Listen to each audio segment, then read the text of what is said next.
मेरी बात भले कड़वी होगी, बहुत से लोगों को गलत भी लगेगी, बहुत से लोगों को सही लगेगी, पर कहीं ना कहीं शायद ये बात सही होगी। क्योंकि जहाँ तक मैंने देखा है, मैंने पिछले सालों की सरकार या इस साल की सरकार जितनी भी देखी है, पेंडेमिक से पहले की, पेंडेमिक के बाद की, तो उसमें जो सरकार में मुझे जहाँ गलती लगी, मैं वो कहूँगी। माना बहुत से लोगों को गलत लगेगा, कड़वा लगेगा, पर सच होगी बात। माना पेंडेमिक से पहले लगभग सब सही था। सही भी उसे नहीं कहेंगे, बट हाँ, इस आज की जो सिचुएशन है उस हिसाब से सही था। पर पेंडेमिक के बाद अगर हम देखें तो उसमें क्या सही है और क्या गलत, वो लोगों को खुद नज़र आएगा। अब माना बीजेपी सरकार आई है, ठीक है, आपने नोटबंदी करी, तब भी लोगों को प्रॉब्लम्स आई थी। बहुत से लोग होंगे जो बीजेपी का समर्थन करते होंगे। मैं ना बीजेपी के फेवर में हूँ, ना किसी अपोजिशन पार्टी के फेवर में हूँ, ठीक है, नहीं हूँ, मैं न्यूट्रल हूँ। मैं जनता की तरफ से बोलूँगी या पूछूँगी कुछ भी। अगर मेरा कोई सवाल होगा तो वो जनता की तरफ से होगा, मेरी कुछ बातें होंगी तो वो जनता की तरफ से होंगी। वो ऐसा नहीं है कि अगर बीजेपी की सरकार है तो मैं सरकार के अपोजिशन में कुछ बोलूँगी, ऐसा कुछ भी नहीं है। अगर जनता की तरफ से मैं कहूँ तो मैं सबसे पहले बात करूँगी बढ़ती महंगाई पे। माना पेंडेमिक हुआ है, सरकार को थोड़ा बहुत लॉस हुआ होगा, बट जब पेंडेमिक शुरू हुआ था तो भी आपने गवर्नमेंट स्कूल्स या प्राइवेट स्कूल्स, माना आपने प्राइवेट स्कूल्स बंद किए, नुकसान किसे हुआ? जो प्राइवेट स्कूल चला रहे हैं। गवर्नमेंट स्कूल्स आपने बंद किए, पर जो टीचर्स हैं, आपके गवर्नमेंट ऑफिसर्स हैं, जो उन सब को इस चीज़ से कोई नुकसान नहीं हुआ, उनकी सैलरीज आती रही, सब कुछ मिलता रहा। बच्चों को आपने बहुत बाद में सब कुछ देना स्टार्ट किया। नुकसान किसे हुआ? जो लोग प्राइवेट जॉब्स में थे, जो लोग कुछ अपनी फैमिली के लिए सिर्फ कहीं पे माना, बहुत से लोग थे जिनकी फैमिली में सिर्फ एक ही इंसान की अर्निंग सोर्स थी, उन्हें नुकसान हुआ। मिडिल क्लास लोग या जो सबसे ज़्यादा गरीब लोग थे, उन्हें नुकसान हुआ है। या अमीरों को, गवर्नमेंट को या गवर्नमेंट ऑफिसर्स को कोई नुकसान नहीं हुआ है।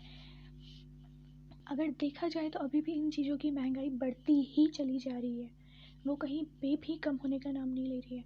माना आपने उज्ज्वला योजना के तहत घर घर में गैस पहुंचाने का काम किया है, पर वो किस हद तक सफल हुआ है? 1-2 साल तक वो चला, ठीक है, ठीक चला, पर जब से आपने दिया है, जब से आपने घर घर गैस पहुंचाई है, क्या तब से दाम बढ़ने शुरू नहीं हुए? हुए हैं। तब से दाम बढ़ते बढ़ते आज दाम 940 कुछ पे पहुंच गया है, तो ये तो बहुत बड़ी चीज़ है। 900, अगर 900 में दाम पहुंच जाता है किसी चीज़ का, तो वो किसके लिए नुकसानदायक है? अब आपने उज्ज्वला योजना गरीबों को ही दी होगी, अमीरों को तो दी नहीं होगी। तो गरीबों को अगर आप उज्ज्वला योजना दे रहे हैं तो कम से कम उसका दाम भी उस हिसाब से या उसका रेट भी उस हिसाब से रखिए, जिस हिसाब से जिनको आपने योजना दी है वो उसका लाभ उठा सकें। पर नहीं, आप रेट बढ़ाते चले गए, क्योंकि गवर्नमेंट को उज्ज्वला योजना देकर कोई भी योजना लागू करवाकर कोई लाभ नहीं होता है। इसलिए आपने योजना दी, उसके बाद आप रेट बढ़ाते चले गए, पेट्रोल के रेट आप पेट्रोल डीजल सबके रेट आप बढ़ाते चले गए। और तो और अभी इलेक्शन के टाइम पे आप अगर कहते हो कि पेट्रोल या डीजल में 5 रुपये 10 रुपये कम होगा रेट, तो ये तो कोई बात नहीं हुई। फ़ायदा आपका है। अभी 2022 में इलेक्शन है, ये 2021 का नवंबर है, तो इससे कोई फ़ायदा या कोई नुकसान तो है नहीं। पिछले 5 सालों में जो सरकार का काम देखा गया होगा, उसके हिसाब से लोग वोट करेंगे आपको। माना लोग होते हैं कि थोड़े से चंद पैसों में या दारू की बोतलों में लोग बिक जाते हैं। बहुत से लोग मैंने देखे भी हैं जो चंद पैसों में दारू की बोतलों में बिक जाते हैं। या लोग ये सोचते हैं कि नहीं यार, हम स्टार्टिंग से बीजेपी को सपोर्ट कर रहे हैं, हम स्टार्टिंग से कांग्रेस को सपोर्ट कर रहे हैं, तो हम उसी चीज़ के सपोर्ट में रहेंगे। पर ये चीज़ गलत है। आप सही का साथ देना, सही का साथ दो। ये नहीं कि हाँ हम इसे सपोर्ट कर रहे हैं तो हम इसके ही सपोर्टर्स रहेंगे।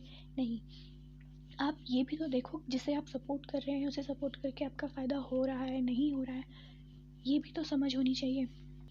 अभी 5 साल की सरकार में ये तीसरे या चौथे जो सीएम आए हैं, मिस्टर पुष्कर सिंह धामी, इन्होंने एक वो निकाली थी, एक योजना निकाली थी कि अब जो भी बेरोज़गार होंगे उनके लिए जो भी फॉर्म्स आएंगे, वैकेंसीज आएंगी, उनके फॉर्म्स जो होंगे वो फ्री भरे जाएंगे। अरे आपके फॉर्म्स गए कहाँ? आपने फ्री तो निकाल दिया कि फ्री भरे जाएंगे, बट फॉर्म्स कहाँ हैं? फॉर्म्स भी तो लाइए, फ्री भरने के लिए लोगों को फॉर्म्स भी तो दीजिए।